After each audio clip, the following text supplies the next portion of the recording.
Okay, I just want to share one halacha that's very important for the tzibur to know before we learn the 48 ways, and that is that most everybody here, most of you are already holding by sfira, which means that you stopped shaving already, you stopped cutting your hair from the beginning of Pesach, and you're going to go to Lag BaOmer. The shaila halach is that what about tomorrow is Rosh Chodesh, and it's going into Shabbos. Is a person allowed to shave tonight, tomorrow, in honor of Shabbos itself? So the Mishnah Berurah brings down the following: Mikol Makom Yimchal Rosh Chodesh b'Shabbos. If Rosh Chodesh falls out on Shabbos, like it does this year, tomorrow's Rosh Chodesh and Shabbos is also Rosh Chodesh. There's an added simcha from the fact that you have a Rosh Chodesh that's being called, that's falling out on Shabbos. Shabbos and Rosh Chodesh, you have two special days coming together. Yesh lahatali stop Erev Shabbos v'nei Shabbos. You are allowed to shave tomorrow in honor of Shabbos. V'gam lisisha, okay, no one's getting married tomorrow probably anyway. But lemaisa, the Mishnah Berurah paskins over here that a person, even if you're holding by sfira already, which means that you stopped cutting your hair and shaving already from Erev Pesach, you didn't cut a single hair since then. So even though that normally in a regular year you would not be able to shave, but since that this Shabbos is Rosh Chodesh and Shabbos together, which is like a boost of simcha, therefore in honor of the Shabbos, which is Rosh Chodesh, you're allowed to shave. So everybody who would like to, tomorrow before Shabbos, you're allowed to shave, you're allowed to take a haircut in honor of the Rosh Chodesh, in honor of Shabbos Rosh Chodesh itself. And if a person did not yet start this year, then the halacha would be the same thing, because it's also for Shabbos, it's also Rosh Chodesh. You'd be able to trim, shave the beard, to take the haircut, what you would like to do. If a person holds of the Rabbi Yehuda Chassid, the Sefer Chasidim, which says that a person should not cut their hair or trim their nails on Rosh Chodesh. So Rav Moshe Feinstein says that that's only when you could have shaved or got a haircut or trimmed your nails before Rosh Chodesh. But over here, since that you are not able to shave, you're not able to cut your hair, so even if you hold of the Takana of Rabbi Yehuda Chassid, which normally you don't shave, and you don't shave on Rosh Chodesh, this year, says Rav Moshe Feinstein, you would be able to shave on Rosh Chodesh, trim your hair, and look nice for Shabbos Kodesh this week. Yes? Is it preferable or just allowed? I mean, if is you... Is it like, should you shave just for Shabbos, or is it... It seems like you should. It seems like it's a nice... It's to be mechaber, to honor Shabbos. The Mishnah Berurah is saying over here, there's not a problem. The covet of Shabbos is a big thing, and therefore a person... No, but what if you're like me, that doesn't really care specifically about a certain time? Should you go out? What do you mean you don't care? What do you mean you don't care about? What do you mean you don't care about a certain time? I'm going to shave once a month, pretty much the whole year. You should start shaving more often, Ruby. And you can start tomorrow. You don't start tonight? Right? You can start tonight, yes. Okay. But really, is it an insult or not? Or is it an insult to Shabbos if you don't shave? That's a good question. Again, if you feel that your overgrowth of your once a month shave is not in honor of the Shabbos, so then in honor of the Shabbos, yes, a person should shave tomorrow. Does this apply to music as well? No. This is not. There's no covered Shabbos to listen to music tomorrow. Especially the music that we listen to these days. That's for sure. No, not even Uncle Maishi. Okay. Fine. Let's look a little bit further into the Memches Dvarim and the 48 ways that we need to acquire in order to be Mekabel Torah on ourselves properly. And the next one is what is called the Tahara. A person needs to acquire this trait of Tahara, of purity, which I think everybody could understand. The Torah itself is Tahor, is pure, And it can only go inside of somebody that has that quality, that has that trait as well, of tahara, of purity also.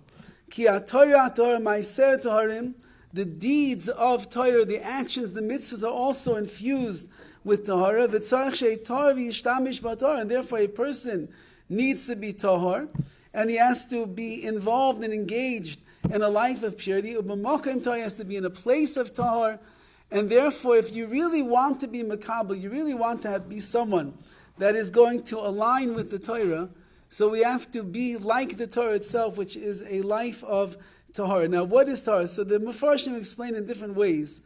One of the ways that they explain over here is the following, and that is that even those taivas, even those desires and pleasures in this world, which are permissible for a person to have, even there a person should try to limit the world of taivas, the world of pleasures, the world of the physical enjoyments, for the sake of achieving a level of tahara, of purity.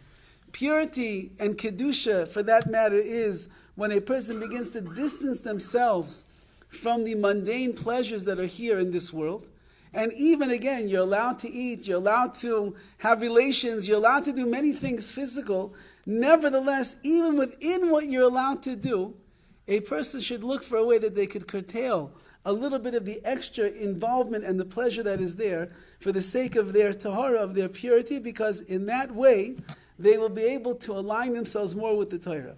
As it says in the pasuk, Yiras Hashem tahara, the fear of Hashem is tahara, is pure. Oimedis la'ad, it stands forever.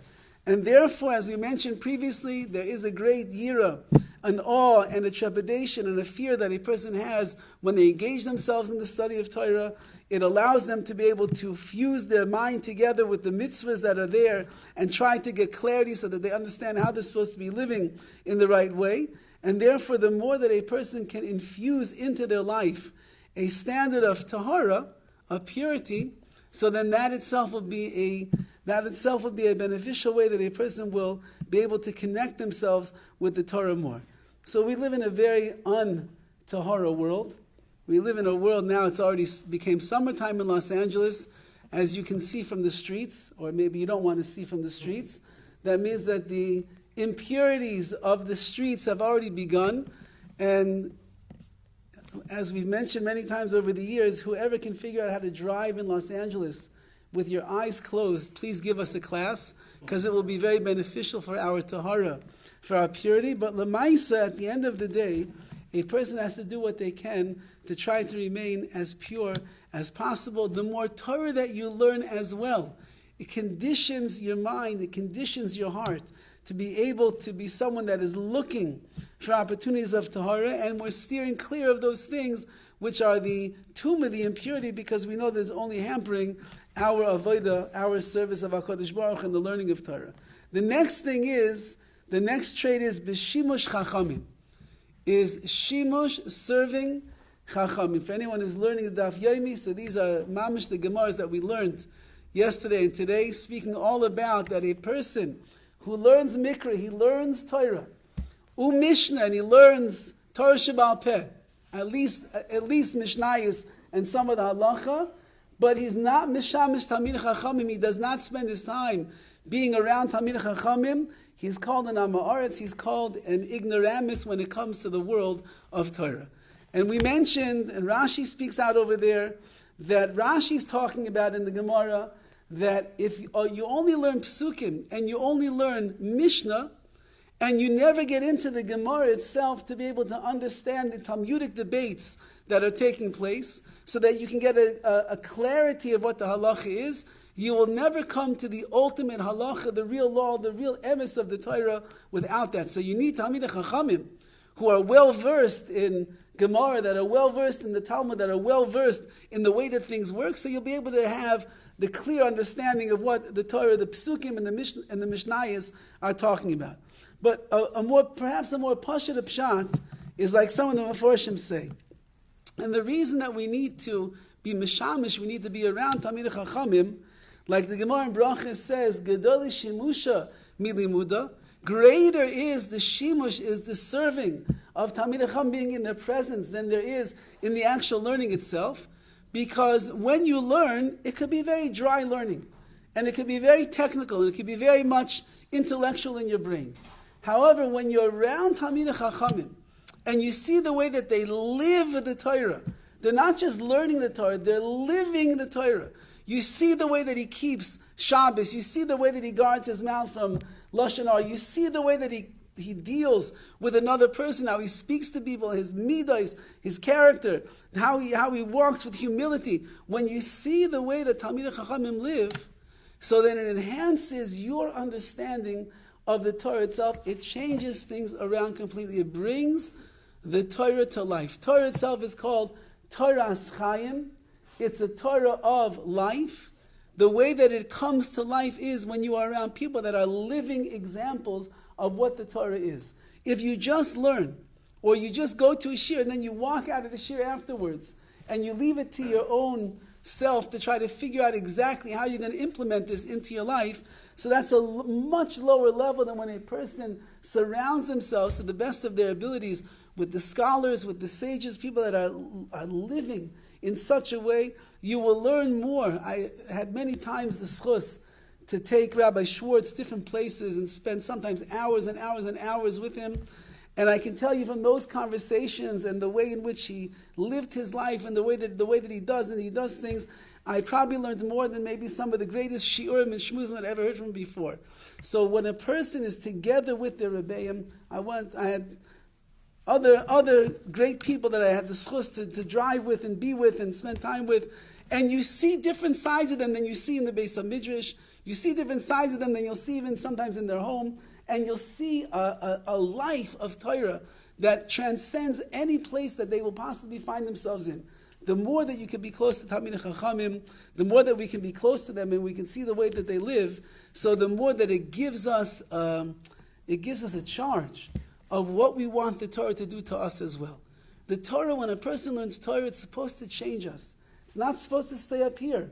It's nice if it's up here. It's better than some of the other stuff that's up here. But we want that the Torah makes us a more Torah-dik yid, a better person. How does a person implement that? You have to see people that have done that in their lives. So when you're around Talmidei Chachamim, when you're in their presence, when you watch them and their behavior and their midos, and even just the way that they talk to their wives, there's nothing more beautiful than when I was in Ner Yisrael to watch Rav Feldman and the Rebbetzin, how they would interact with each other. If you wanted to see godless, you wanted to see holiness, you wanted to see kedusha, you wanted to see shalom bayis, you watched this elderly couple, the way that they were mechabed each other with respect, with love, with understanding, with a simcha, with a joy, because that's Talmidei Chachamim. So we should be Zaychim Yetz Hashem, that we should become Talmidei Chachamim, and or we should be around Talmidei Chachamim that we can learn from their ways, and that way we will acquire the Torah for ourselves. And it won't just be a Torah that's in the books, or a Torah that you hear in a shir. It'll be the Torah's Chaim. It'll be the living Torah for Klal Yisrael.